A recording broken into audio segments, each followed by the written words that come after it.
เขางูบ่เป็นหมาแน่นี่เนาะของงูแต่บ่เซ็นมาตะกี้มันบ่ว้าเป็นหมาบ่อะไรกันมันจะโดนแล้วโอ้กินจังเลยด้วยนะโอ้ครับนี่ออกไม้บ่ออกไม้บ่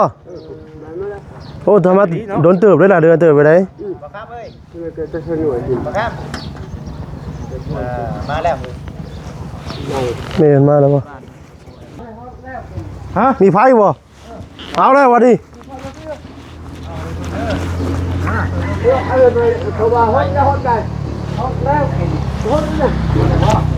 หมอดหรือเปล่าหมอดหรือเปล่าก็อะไรจะกินก็หดอีกสบายดีเด้อเนาะทางบ้านเพลยพี่น้องเลยผู้ช่วย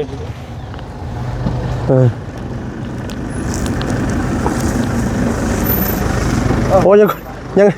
งค่อนกุ้มอยู่เนาะ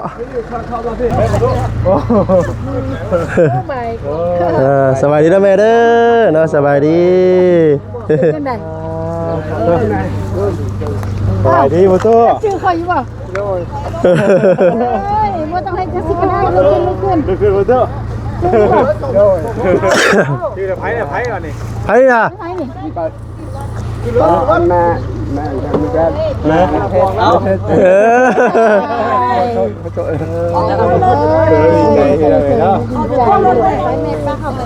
เขาให้รถออกจากพุ่นรถแล้วจะมันสิถอยกันสิปากกาผมกาอย่างกันเนาะพอจะบอกเป็นแก้วว่าจังได๋เชียร์ยาเพียงกับพอแล้วก็ให้อยู่หากินกับพ่อแม่นบ่อ้าวกูเว้นพอไปเจ้าไปเฮ็ดไปซอกอีหยังเอาไปหาการกินแล้วไปใช้ลูกมันกลับไปหาเงินใช่มันตัวมันนั่นแหละได้ก็พอแล้วเปิดกับเฮ็ดเวียกเสียเนาะเวียกพอไปหาอยู่หากินบ่ได้อยู่คู่คืนยาวจังได๋ไปหาใช้กลับมาจะพุ่นจนตายเจ้าหันบ่ธรรมดาเนาะไปเอาที่เนาะเฮ้ยเวลาไปหาจุ้ยกันให้ลูกเด้อไปคนเดียวส่วนพ่อนะเนาะเอาลูกใช้เอาขอได้เฮือนได้บ่เอาไว้จะได้เฮือนนะเนาะเฮ้ยไหนตั้งนี่ก็ได้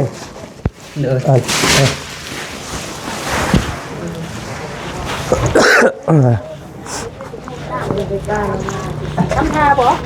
โอ้ยไหนอึ๊บลงพี่ว่ะลงไม่ได้เอาหนีพี่เลยมาบอก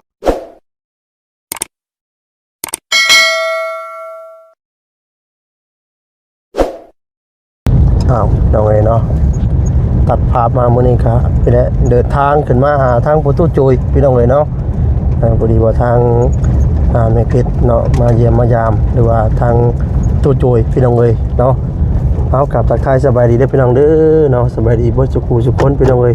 โอ้มาฮอดพอดีพี่น้องเลยเนาะตัวอยู่เฮือนบ่เนาะประตูจุยเฮานี่พี่น้องเลย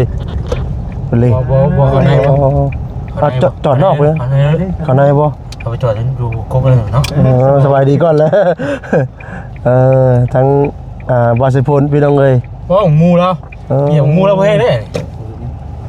เดี๋ยวเปิดประตูกันมาก่อนว่ะยังมาได้ว่าเขาก็ลงไปถ่ายยืนดัดเอากันเลยเพื่อโอ้โหตัวจอยแล้วโหดของมูแล้วอยู่เลยพี่น้องเลยเนาะของมูว่าตัวแต่เขามาคนบ่นี่แม่นว่าเนาะกระดุนเท่เพราะมันเป็นหมากดิมูใหญ่มูอ๋องูแล้วโอ้ตัวโจยพี่น้องเลยวันนี้กับทางทีมงานกับมาน้ำกัน5 คนพี่น้องเนาะผู้มีทั้งบ่าวบุญเผยสบายดีเด้อนาบ่จิตพี่น้องเลยเนาะสบายดีบ่แซนพี่น้องเลยวิทย์ว่าวิทย์ว่าอีกว่าบ่แซนเนาะบ่ยังอยู่ลงก่อนลงไปฮะลงไปนั่นอยู่บ่ทะเลใกล้ๆข้างหน้าบ่ใช่เนาะกายสินะเข้าไปข้างหน้าบนเฮานะมาฮอดแล้วพี่น้องเอ้ยเนาะฮอดอันสารเป็นของทางประตูโจยพี่น้องเอ้ยบ่มีไฟแล้วเนาะบ่มี ตะกี้หมูเราอยู่นี้ตะกี้นะเนาะอ่ะพี่น้องเอ้ยเนาะเอาพี่น้องเอ้ยเนาะสบายดีบ่ตู้โอ้ยเฮ็ดยังล่ะพักเลยปลดพักโอ้ยมาเจอกันเด้อกันรอคือเก่าเนาะโจยพี่น้องเอ้ยหยุ่มน้ำอยู่พี่น้องเอ้ยเนาะ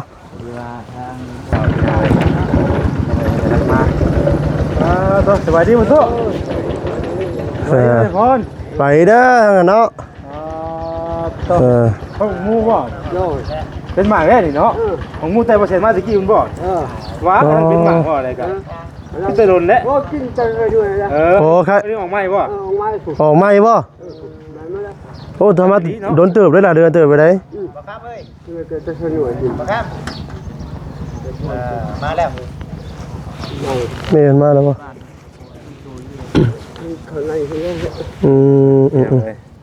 โอ้เป็นครับเนาะ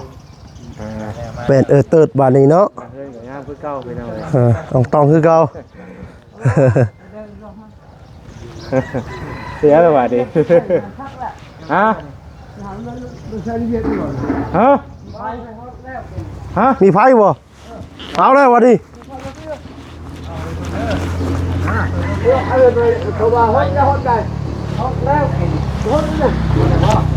หมดหรือเปล่า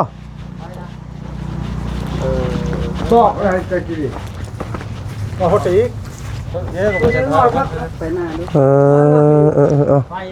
สบายดีเด้อเนาะทางบ้านเพื่อนพี่น้องเลยผู้โจย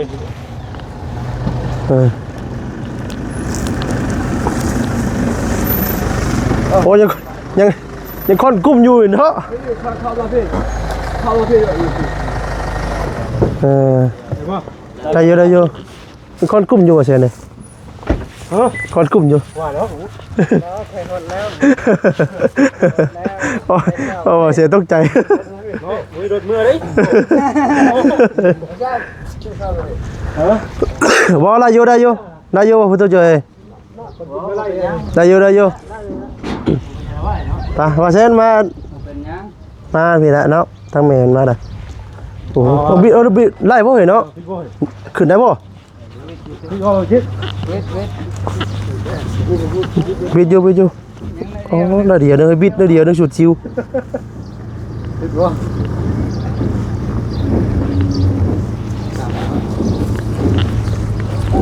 โบกได้เด้อโบกรถได้เด้อ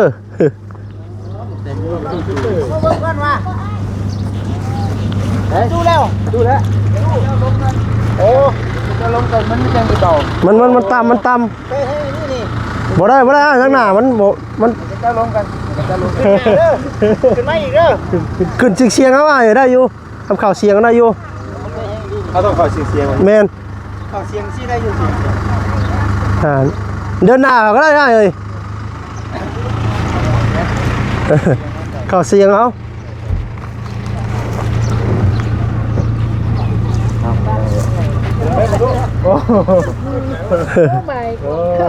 สบายดีนะแม่เด้อเนาะสบายดี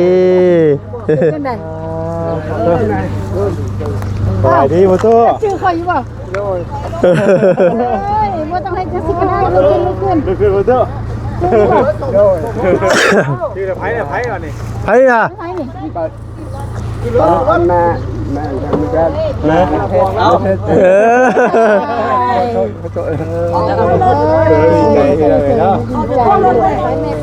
ป้าเขาให้รถออกจากพุ่นรถแล้วฉันสิถอยแล้วสิป้าข้าวหอมข้าวอย่างกันเนาะ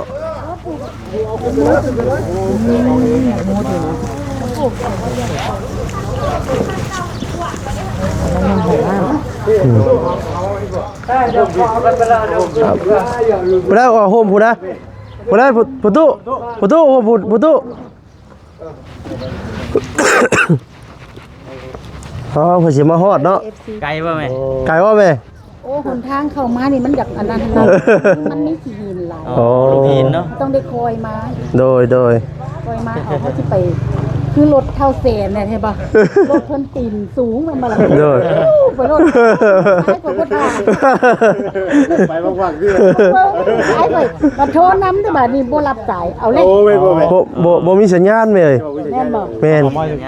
บ่มีสัญญาณ แม่ก็เลยว่าโอ้จืออยู่ดอกเฮือนหลังสีฟ้าเฮือนหลังสีฟ้าจืออยู่ว่าบ่เอาเนาะ พอนี่มี โดย บ่ ใช่เอ็นหาพูดได้บ่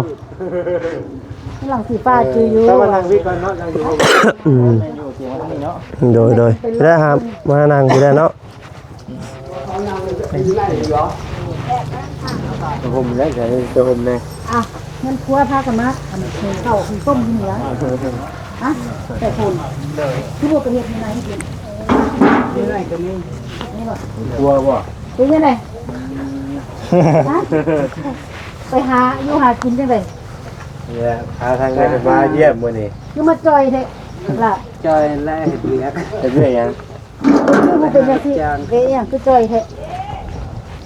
สัมภาษณ์ได้นี่คือจอยแท้ไปหาไปเฮ็ดอีหยังกิน เนี่ยทางอาเซนพี่น้องเนาะที่ว่าไปก่อนจะเจอในเพจให้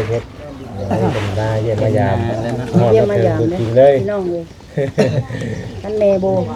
หากโบยังบ่มาหาเด้ สบายดี กินฮอด โทรศัพท์คือบ่เห็นละไป ตรงน้ำน้ำตายเลย น้ำบ่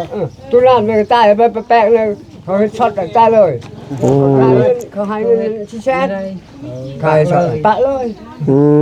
ม ก็เป็นเดี๋ยว โทรศัพท์ตกน้ำ เดิน บ่ได้เอาไปขายติ บ่ไปการเลยก็มันเฮ็ดตกน้ำมันเท แม่นบ่ ใช่ได้บ่ ได้ยังบ่ดีมันหน่วยเก่าอยู่ใช้หน่วยโทรศัพท์ หน่วยโทรศัพท์เด้บัดนี้คือบ่เห็น ปะเลยปะเลย ตกน้ำแล้วไปเลย บ่ไปแป้ง เอาไปแปลง ไปแป้งแล้วไปช็อตไปแล้วมาผู้แป้งชมแป้งบ่เป็นแล้วไปเล่นช็อตปะเลยมันให้เงินชี้แชทไอ้หมอนี่ปะเลย โอ้คือจอย เอาไว้ ได้เพิ่นจอยแท้จอยว่า เฮ้ยอันนี้หัวเซน ต นะ อนปลูกเฮือนหั่นบ่ได้จอยปานนี้เนาะ อาหารอะไรบ่ครับเด้อ บ่ได้โทรหาดูนี่ละเฮ็ดงานอยู่ๆจังได้ต้องมือตอนนั้น อืม โอ้ได้เงินหลายอยู่ตื้อมาให้พ่อได้เงินหลายอยู่ตื้อ 50 พันเลยบอก 50 พัน คนได้เงิน2ล้าน เนี่ยเข้ามาได้หน่อยแท้ได้4มื้อ เอายืมเงินเข้าไปเลย อืม เรามาเสียค่า เ ยืมเขา เงินยืมเขาไปหมดล้านเลยเขายืมเขาบ่ให้ อื โทร ม หาแม่อยู่แม่บ่ได้รับสายแม่ก็เลยว่าเอาให้ปล่อยเจะไปทำงานก่อนแม่นบ่ล่ะสิเป็นแนวใดสิท่าฟังเบิ่งแม่ก็ว่าจังซี่แหละ โดย แม่นบ่ล่ะเนาะ โดย แต่ว่าให้ทำมาหากินไปลองเบิ่งซะก่อนหั่นนะแม่นบ่ล่ะ โอ้ย สิเป็นแนวใด พอบอกให้ลูกเป็นคนตัวลูกเอ้ยเพิ่นเป็นที่ดีเพิ่นเฮ็ด นี่หยังคือจอยทั้งพ่อทั้งลูกเป็นแนวใด พอนี่ ข้าวก็มีให้กินอยู่เป็นหยังคือจอย พอนี่เด้อพอสิบอกเป็นแก้ง ว่าจังได๋ เสียญาเพียงๆกับพอแล้วก็ให้อยู่หากินกับพ่อ แม่นบ่ อ้าว กูงูกูเว้นพอให้ไป เจ้าไปเฮ็ดไปซอกอีหยัง เอาไปหาการกินแล้วไปแล้วใช้ลูกมันก็ไปหาเงินใส่มันคือตัวมันนั่นแหละได้ก็ อ๋อ ได้พอแน่ เปิดกับเฮ็ดเวียกเสียเนาะ เวียกพอไปหาอยู่หากินบ่ได้อยู่คู่คืน อืม ยาวจังเลยไปหาเซ่กลับมาจะพูดจนสิตาย ทุกหน่วยธรรมดาเนาะ อ่าไปเอาที่เนาะ หากินซอยพ่ออยู่บ่ เฮ้ยเวลาหากินไปหากิน กันหาอยู่กันให้ลูกเด้อมีหลายตัวเดียวส่วนพ่อ ชวนพ่อนะเนาะ เพิ่นก็ใส่เจ้าแล้ว บ่พอไปคนเดียว เด้อลูกเด้อ พอก็ไป เจ้าคนเดียวได้สิเบิ่งพ่อหั่นน่ะแม่นเด้อเลย โดย เอ้าทางนั้นคือมามวนได้ล่ะ ทิปข้าวบ่ ไปมงกุฎเจ้าเดซันเฮ็ดอันไปหาปูหาปลาแต่ละมื้อ โดย หาอยู่หากินตามธรรมชาติเฮาแหละเนาะ โด อื ย ม ดี ม เด้ อ อง แหละ ว่าแค่ก็จะมุนเลยกินเงินมองจะมุนแล้ว มอง พอกินเงิน โทรมาบอก ไม่ที่เอา ที่มาไปสิมาหาบ่ทุก คิดว่าให้สิมาหา คือแล้วมันเรียนบางใส่ว่าแม่สิมาโอ้จะถูกแล้ว เออ เห็นแล้วเพื่อน ใจแนวใด ใจเลย พอสัมภาษณ์ได้ดีใจแบบใด ดีใจแห้งเลย กว่าเห็นแม่อีกสมัยก็ว่าแม่นะกว่า แม่น พ่อนี่ว่าขอโทษนะพ่อตายแล้วก็ได้อยู่ในปุญญา ท่านข่อยบ่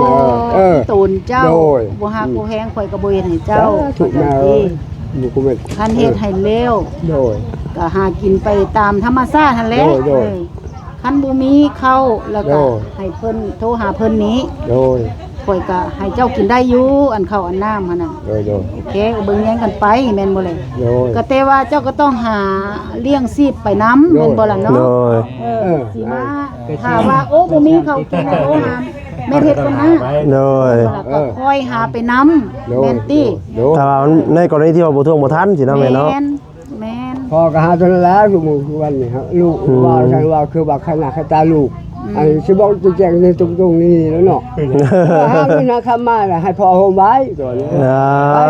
มันบริษัทจ่ายใช่แบบนั้นนะ โดยไปจะมูลคู่ลายแต่ว่าเงินมันได้ไป แม่นอยู่ข่อยสิอธิบายเจ้าฟังเด้อ โอ้ย เขายังหนมยังน้อย นั่นแหละก็ฮู้จัก แล้วเขาได้ แหละ เงินมาเขาก็บ่ให้ พอ เจ้า ก็บ่จมนึงเลยยา เจ้าอย่าไปจมให้ลูกหลาย โดย โอเคข่อยก็บ่แม่นว่าสิติผู้นี้แล้วก็ติ แพ เจ้าง ลูกก็เท่าไรมันแพงบักอันนี้โอ้ยนะ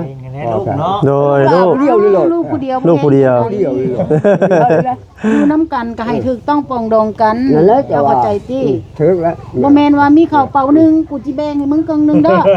เอาไว้ให้มึงครึ่งนึง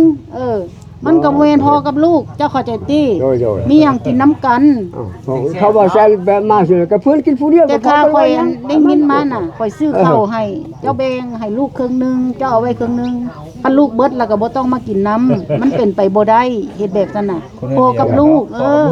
มัน ข่อยอยากให้เจ้าเฮ็ดต้องปกป้องกัน มันไม่พอแล้วแบกมันเอาเลยผมบอกแซ่แล้วมันพูดกระสอบหนึ่งก็มันเอาผู้เดียวมัน น้ำกันมันจังแซ่บเด้ กินน้ำกันพอกับลูกแม่นบ่เลย มันเอาได้มันมาพอแบ่งไง มันจะเป็น ถูกต้องปกป้องกันเด้อ เป็นต้องแบ่งคือกินน้ำกันได้อ่ะ กินกันเนาะ พ่อก็บอกด้วยว่าเพื่อนเฮ็ดเฮือนให้ชาติลูกเอ้ยพ่อคิดได้ผมได้กับเจ้าหาแล้วได้เฮือนให้ชาติ ซูมือนี่แหละกินข้าวโฮมพาน้ำกันอยู่บ่ โดย ดีแล้วเนาะ คนละบอล แยกกันบ่ได้เนาะ ห้อง ให้แยกกัน เออ เฮาบ่อยากได้ยินว่า ได้ไข่เต้นึงอ้าวกูสินับปั่นมึง บันหน่วยเนาะ มึงกินเบิ่งบ่กันแล้วบ่ต้องมากินของกูแน่นั้นมันก็บ่ถูกพอกับลูกแม่นบ่แหละ โดย ให้ฮักแพงกัน โดย กินน้ำกันนั่นแหละ เข้าใจ อันนี้ ติ ก็เงินใส่อันนี้ก็ยังบ่ได้ซะมึงสัตว์นี่เอากูล้านนึงคุณยังบ่พอล้านเจ็ด ใส่นั่นบ่ ได้หยัง เชียร์ที่คัด ในตัดไผ่บ่บ้าน มาใส่ให้ มันก็เพิ่นหา การไฟ ซอสใจแบบได้ เขาจะเลื่อนบันนี้พอเลยบ่มีเงินบ่เลยเลยจำตัวแซงนะแล้วเงินเขา600,000จำใบเลยเพิ่นเลยใช้ให้ เพิ่นบ่เข้าใจแล้วว่า ตัวแซงอะไรแซงอันนะ แต่ว่าเพิ่น ไผ่ ลงมาให้แล้วเขาค่อยผ่อนนอนบ่ เดือนละแสนบ่พ่อตู้ เดือนละแสน อ๋อเดือนละแสน เดือนละแสน แล้วว่าอีหยัง แล้วพอเสียให้600,000แล้ว ใจ ว่าไผ่อัน บ่เราคือเราว่าเรื่องอันน่ะเพิ่นมาติดตั้งอันน่ะ มาติดตั้งเซฟตี้คัท เออ เพิ่นให้ ตัดไม้ จ่าย600,000 มีเงินจ่ายบัดนี้ เงินจ้า ละเพิ่นให้เจ้าจ่าย600,000 โดย แล้วเจ้าหันบ่ เขา มี จะ เงิน โฮม จ่า ไว้ ย สิบ่ครับมากินตรงนี้จะบริจาค บริจาค บริจาคแล้วโฮมกันวันนี้ เป็น600,000 อ๋อ รวมทั้งหมดนั้นล้านเจ็ด ล้านเจ็ด รวมบ่ได้ล้านเจ็ด แต่ละเดือนเดือนละแสนเอา อ๋อ เดือนนี้ฮะก็6 7แสน เจ้าจ่าย7 ถ้าว่าเฮาจ่ายเบิดนี่ได้บ่พ่อตู้จ่ายปุ๊บบ่ได้ได้เบิดบ่ แล้วเลย อ๋อ อันนี้เอาเงินบาง2แสน วันแรกก็คือตัวตัดไผ่ คือ700,000เลยนะ เพิ่นมาติดตั้งให้เฮาแต่เพิ่นเก็บเป็นเดือน เดือนละแสนอืม จ่ายไป จนฮอดล้านเจ็ดสินะ นี่อีกล้านหนึงบาท อย่างล้านนึง จ่ายไปแล้ว700,000เด้เนาะ บ่ได้ก็ ยังล้านหนึงนี่ข่อยบ่ให้เจ้าไปจ่ายเด้ข่อยเสียลูกชายข่อยนี่ไปจ่าย จะสุดแล้ว เจ้านายเอาให้เจ้าแล้วเจ้าสิบ่จ่ายเข้าใจไหม พอดมือเพิ่นมาเก็บน่ะประตูโทรหาว่าแส โทร น หาเพิ่นนี้ให้เพิ่นมาจ่ายให้ แต่ให้เพิ่นส่งคิว เ สมมุติว่าส่งคิวออกคิวมาให้ว่าแสนก็ได้เพราะว่าบางเทื่อจังว่าเพิ่นมาเก็บน่ะเฮาก็บ่ได้ขึ้นมาได้ใช่ โดย แต่ให้เพิ่นน่ะติดต่อหาว่าแสนแหละ บ่ได้เข้าไปเนาะ บทแอบคุยแม่น เจ้า แม่ ต้ น องโทรมาว่าโอ้เพิ่นมาเก็บเงินเด้อบ่แสนบ่แสนนี่มา วันนี้แหละต่อไปแล้วหลังจากที่ว่าโอ้บ่ได้ก็สิมาได้ขึ้นมาบัดนี้ โดย ไปยัง เอาแบบสั้น ไปครั้งนี้ได้เด้อไป เจ้าหน่อยเอาให้เจ้าเพิ่นว่ายังบ่ทันได้จ่ายยังไหนก็บ่ได้จ่ายมันแบบว่ามันบ่แล้วเป็นจังเทื่อหั่นนะแม่นบ่แหละเอาจังซั่นเนาะก็ที่ว่าหั่นน่ะแล้วข่อยบ่อยากให้เจ้าเป็นหนี้กองไว้เข้าใจติคันเพิ่นมาเก็บเอาแล้วเจ้าติด เพราะ ต่อ ว่า หานี่ ตัวนี้น่ะส่วนลายน่ะเพิ่นแทบอยากชูบ้านนั่นแหละเพิ่นจะติดตั้งให้รถนี่นะบ่มีเงินเพิ่นก็ติดให้ แม่น อันตัวไฟเพิ่น ความปลอดภัยนะเนาะ ว่าคันเจ้าบ่ใส่เพิ่นท่านนายเรือนเจ้าแล้วว่าซั่นโยยาแล้วพออยาก เพื่อไฟ ใช้ ฟ้าสดมาแล้วก็มันสิไหม้ มีเพิ่นก็ใส่ให้มีที่กี่ก็ใส่ให้ โดย เอาขึ้นหลังกินได้แม่ แม่นเดี๋ยวค่อยหาเงินเชิญหลัง ตัวเพื่อน เป็นอย่างนี้เนาะ เวลาเขาเจ้าใช้แล้วมันนี่เขาเจ้ามาปวดมึงขึ้นได้แต่ละ มัน ที ก็สิ ใช่ไหม แม่น ว่ามันนี่ใช้งานได้บ่ใช้งานบ่ได้ก็คือเปลี่ยนให้เลย เปลี่ยนให้เลย โอ้เข้าใจ ความปลอดภัยของเพื่อน แม่ก็บ่เข้าใจ เออ วันนี้เข้าใจละนะเป็นอีหยังจะไปติดหนี้เพิ่นไว้อย่าเข้าใจนะแบบนี้โอเค เพิ่นให้จริงนี้ ถ้าถามเบิ่งแล้วนี่เราสิบ่เอาเบิ่งคือแล้วถ้าว่าเลือกได้นี่ แม่น ได้แล้ว พอได้เงินเลยพอให้ได้ขอบ่ได้ไว้ได้บ่ไว้เรื่องว่าพอสิจ่ายบ่จ่ายแล้วไหนให้เพิ่นแล้วนะ โอเคเอาตามนั้นปล่อยสิเอาเงินนี่ไว้น้ำลูกแสนนี้ โดย ถ้าเพิ่นมาเอาแล้วให้เจ้าโทร จำได้ หา อยู่ที่บ่ล่ะตะกี้น่ะ โดย ว่าแม่เพิ่นมาสิมีหยังต้อนหาเพิ่น มีหยัง เเพิ่นสิบ่นอนบ่ได้นอนเด้อ มีหยังต้อนรับปล่อยมาสิมาเอาหยังน้ำเจ้าได้นี่นะ ถึงว่าเป็นโตหูถึงว่าเลยได้ คันแม่นอนก็จะเป็นแล้ว ปล่อยสิมานอนห้องเจ้าได้บัดนี้นะให้ สาธุ เจ้ากับลูกให้เจ้าหันไปนอนโอนน้ำกันแล้วปล่อยสินอนห้องเจ้าบัดนี้นะ ได้ล่ะเห็นดีแล้ว สิอยู่น้ำจักเดือนหนึงน่ะสิ โอ้ย เรียกได้อยู่ สาธุ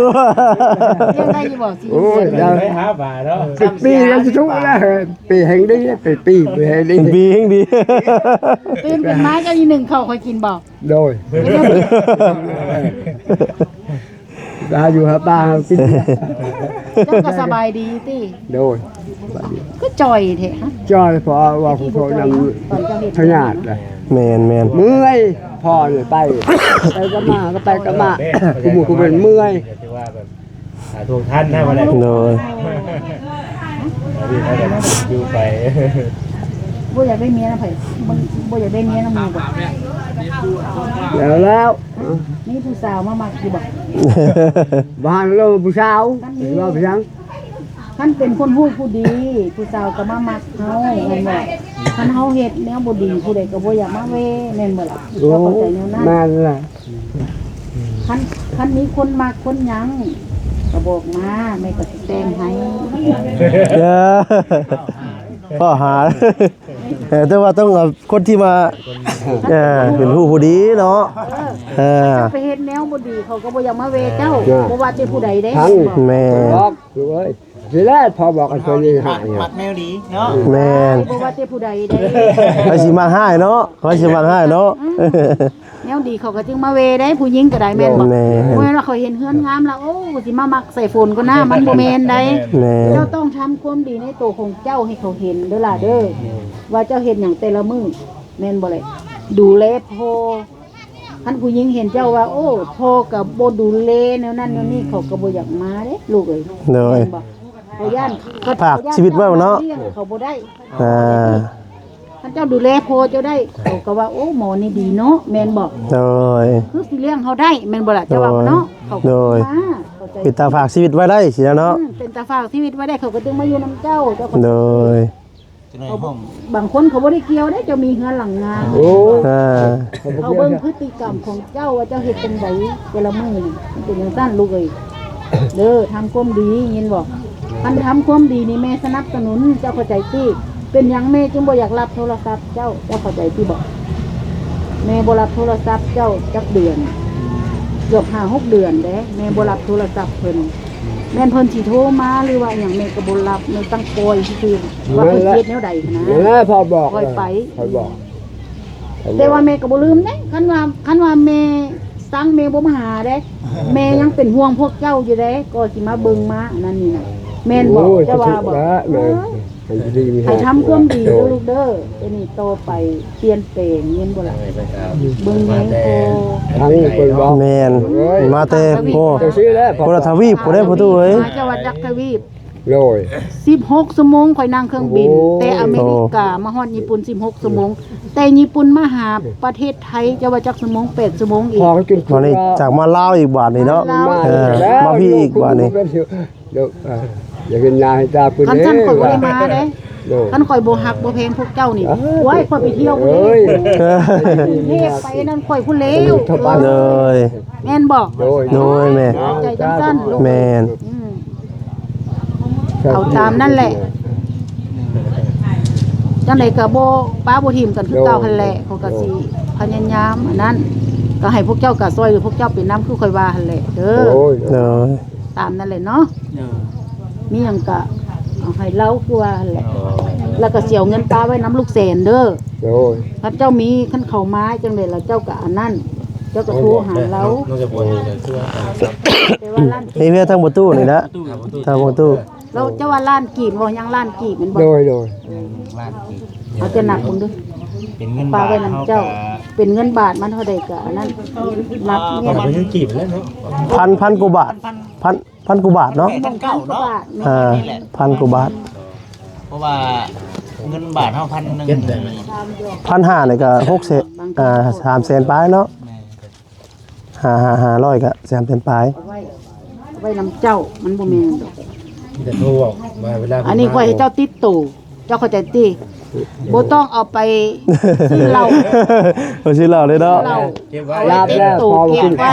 บ่กินเลยเนาะ เหล่ายา เออ เลิก เศร้าแล้วเนาะ ก็จะมูมาเอาบ่ไป ดีแล้วประตูเอ้ย เขาว่าโหได้เฮือนงามแล้วคิดคุยจ้าเฉยบ่คิดคุยตัว เออ เพราะเอื้อนเขาว่า เลิกแต่มื้อนี้แต่มื้อต่อไปฮู้บ่ เอาไว้ เออ เลิกเป็นเพลงเบิ่งพอเด้อลูกเด้อบ่ล่ะ นั่นแหละ แม่ก็สิพิจารณาเบิ่งทุกเจ้าคันว่าเขาสิมาจอบแต่ละเดือนนะแม่นบ่ล่ะมาจอบเบิ่งแม่นบ่ล่ะมาจอบเบิ่งหยังเข้าเบิดละบ่แม่นบ่ล่ะเป็นห่วงพวกเจ้าอยู่ได้คันว่าเป็นจังซี่ก็ได้แม่นบ่ล่ะก็สิว่าหั่น แล้ น่ะ วยังไงยังก็ เดี๋ยว ได้ เฮาก็หาไปเนาะ โดย แม่น ไปเลยบ้าน หาอยู่หากินไปหั่นแหละแนวอยู่แนวกินแม่นบ่ล่ะเนาะเอาหน้า หาอยู่ มา หา ซอ กิ ย น ละเด้ หาอยู่หากินเนี่ยแล้วบ่เป็นมีแต่พอ เอาแล้วบาดนี่ ไปได้บ่เนาะ ชวนเพิ่นไปนำ บ่ได้ได้บ่ มันบ่ไป หาอยู่หา เพราะ เพราะว่าไผขับรถ บัตร ก็ บัตรเอาลูกเอาเมียไปเด้อซะเนาะสิ แหมสละก็ผู้หญิงสิบ่มาเวมันเป็นตัว ต้องเลี้ยงหาอยู่หากินเป็นนำเด้เราเลขเนาะ กินให้มันเป็นต้องหั่นน่ะเขาจึงมาฝากชีวิตไว้นำเจ้า ไปเฮ็ดกินก็ยังบ่เป็นเฮ็ดกินก็ เฮ็ดกินยังบ่เป็นอีก ให้ไปกินให้พอบ่กินซ้ำ โอ้ยต้มมีต้มไข่เพียงนั้นเนาะมันง่ายเนาะ ก็จะเป็นนัวเพียงไข่ระหว่างที่ว่า เฮ็ดกินก็บ่เป็นเราก็บ่ใส่ ว่า บ่ต้องกินดอกแป้งนัวน่ะมันบ่ดีบ่แม่นเว้าให้เจ้าเด้อสำหรับข่อยเป็นบ่กินเอาตามนั่นแหละลูกเอ้ย เลย แม่คิดว่าสิอยู่ประมาณ20นาที20อย่างนี้นะเฮาก็มีทางไปทางมา โดย เฮาอยู่โดนก็ดีว่าเฮามีทางไป มีแต่ว่าเอาเครื่องของบ่ เครื่องของให้เรา ได้กลับลงไปเฮา ทางเก่าอีกได้ไหม ฮอด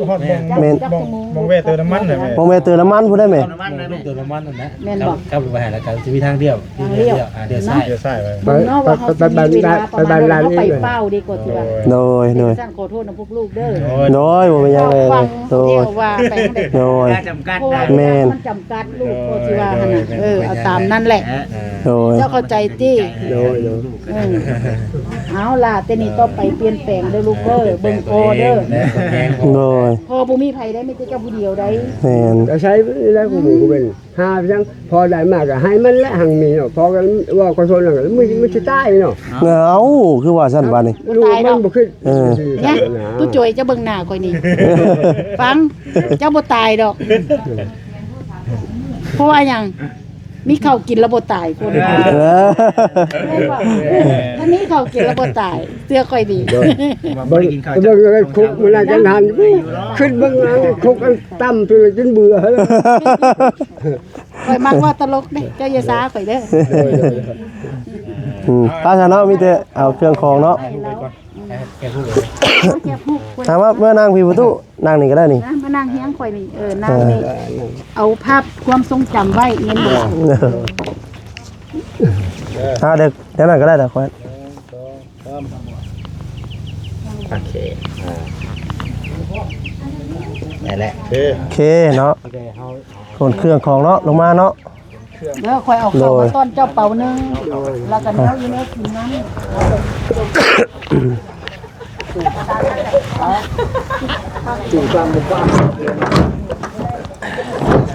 จะได้ว่าเซน ฮะ เอาชมหนึ่งบ่ สอบนึง น้องมาว่าสิพุ่นเอาลูกใช้เอาขอได้เฮือนได้บ่ ทางเฮาเลย เฮือนเนาะเฮ้ยไหนตั้งนี่ก็ได้ เด้อ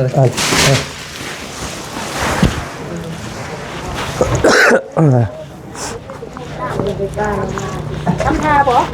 โอ้ยสิให้เขาไปลองโยกน้ำเบิ่งว่าจะทำทาบ่ ครับเอาขอบใจหลายทั้งบ่คำพี่น้องเลยเจ้า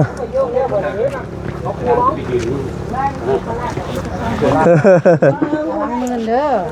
อ น้องมื่นเนาะ น้ำบ่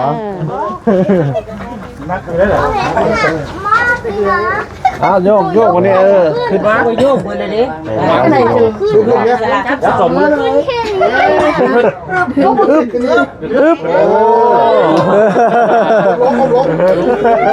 พี่ล่ะลงเอาหนีพี่เลยออกน้ำบอกแล้วกินย้อนเด้อนี่ โอเคเนาะ บ่ได้กินย้อนได้กินย้อน เอาตัวเรียนไว้เข้ามาขนาดเขาก็โยกกันทุกคน ทุกคนยังติดจ้าไปแล้วมาห้องน้ำ ไปเข้าเนี่ย โดยเนาะเจ้าพี่น้องเลย ไปเปิดเบิ่งซื่อๆห้องน้ำสะอาดบ่เบิ่งคันบ่สะอาดบ่ได้เด้เอาเลยบ่ล่ะ โดย คนเข่าอยู่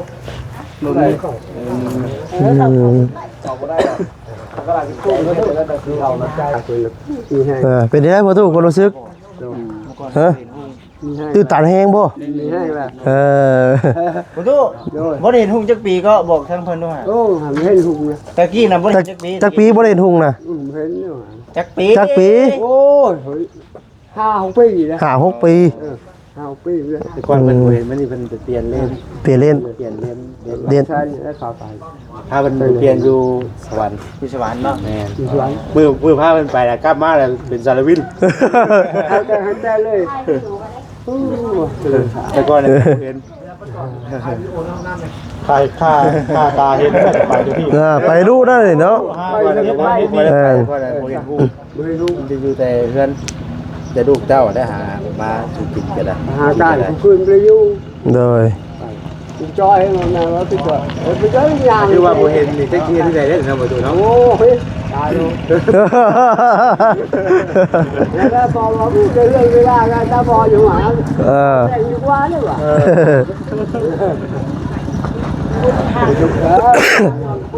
เอาเนาะดีใจน้ำทางประตูแล้วพี่น้องเอ้ยมื้อนี้ก็ได้เนาะพี่น้องเอ้ยเนาะเวลาก็จะกัดแน่พี่น้องเอ้ยเนาะสิไปทางอะไรบ่งได้บ่แน่พี่น้องเอ้ยถ้าได้เก้ได้บ่จิได้แม่นอยู่นี่เพิ่นยังอ่อนอยู่นี่น่ะยังเขียวอ่อนอยู่